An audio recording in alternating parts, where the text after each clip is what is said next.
Ini tanggapan masing-masing dari Fritz dan juga paslon nomor 01, silakan. Dari Fritz terlebih dahulu, apa yang akan Anda lakukan langkahnya? Sepertinya 01 dan 03 akan bergabung. Enggak. Bagaimana dengan 02? Ikut bergabung atau melawan? Melalui meja yang panas ini, panggung demokrasi ini, saya mengajak paslon 1 dan 3 serta kita semua ya, untuk punya niat untuk meneduhkan suasana gitu loh. Bahwa undang-undang sudah memberikan kewenangan kepada, ada laporan temuan, laporkan kepada Bawaslu, ada temuan laporan soal salah penghitungan suara, ayo kita akan bertemu di MK. Kami sebagai paslon 2, kami juga punya saksi untuk di rekapitulasi kecamatan, kami foto-foto kok siapa yang saksi 1 dan 3 yang protes, ada yang tidak protes. Jadi kami bisa punya data di mana di begitu banyak kecamatan nggak ada protes-protes tuh dari paslon 1 dan dari juga paslon 3. Itu sebagai bukti kami bahwa di lapangan bahwa mereka juga bisa menerima daripada hasil suara. Jadi ini hanya ribut di elit aja? Dan itu juga membuat sehingga ada jalur yang telah diberikan oleh undang-undang. Mari kita pergunakan undang-undang tersebut. Karena kita kan masing-masing punya pendukung. Dan pendukung tersebut tetap bagaimanapun harus kita teduhkan. Mari kita tunggu jalur-jalur demokrasi yang ada.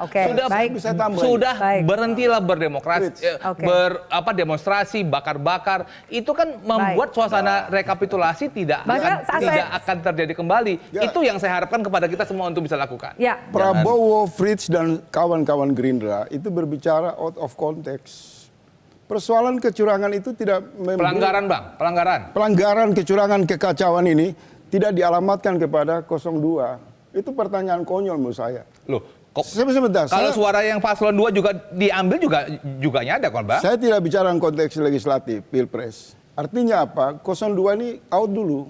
Kita bicara kecurangan yang merugikan 01, 03. 02 mengambil faedah di arena kecurangan ini. Jadi posisi dia selalu akan berdiri di sana menghimbau. Ini keluar dulu. Pertanyaannya secara anatomi politik, 01, 03 itu berhadapan dengan siapa?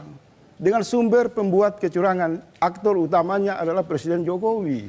Yang hari ini semua lembaga hukum dilumpuhkan, pengangkatan seleksi orang-orang KPU ini bermasalah mulai dari mesum dan membuat pelanggaran-pelanggaran administrasi.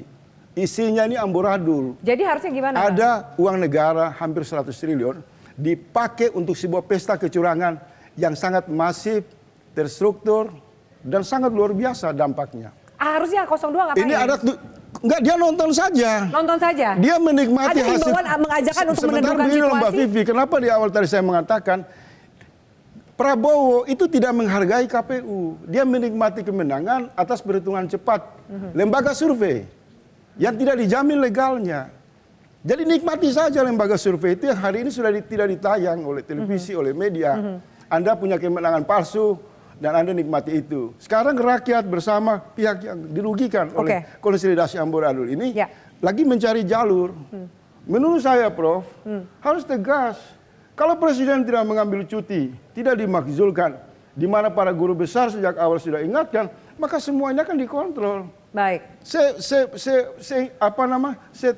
Seupaya apapun kita ingin lakukan, tetapi Presiden terus mendorong Anwar Usman masuk dari pintu belakang, lorong-lorong hukum yang gelap itu untuk mengamankan. Karena dia tahu, dia menciptakan proses kecurangan, dia giring ke MK, dan iparnya kembali lagi dan akan diselesaikan. Oke, baik. Zaid, terakhir, apakah Anda setuju dengan ajakan mendudukan ini atau proses seperti apa? Singkat saja sebelum saya closing. Gini, harus dipahami dulu kondisi bangsa dan negara ini menjelang pemilu semuanya dalam kondisi teduh. Baik-baik saja. Kita nggak ada permasalahan apa-apa. Sampai akhirnya muncullah putusan 90.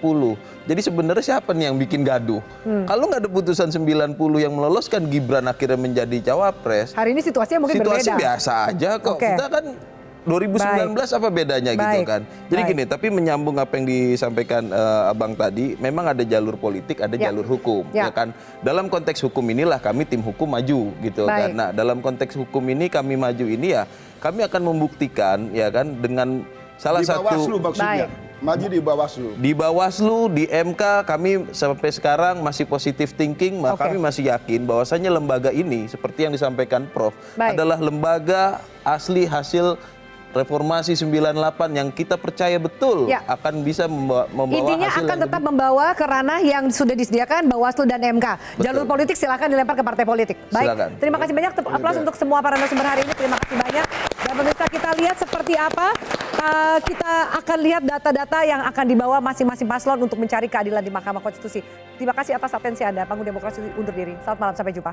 Jelajahi cara baru mendapatkan informasi. Download Metro TV Extend sekarang.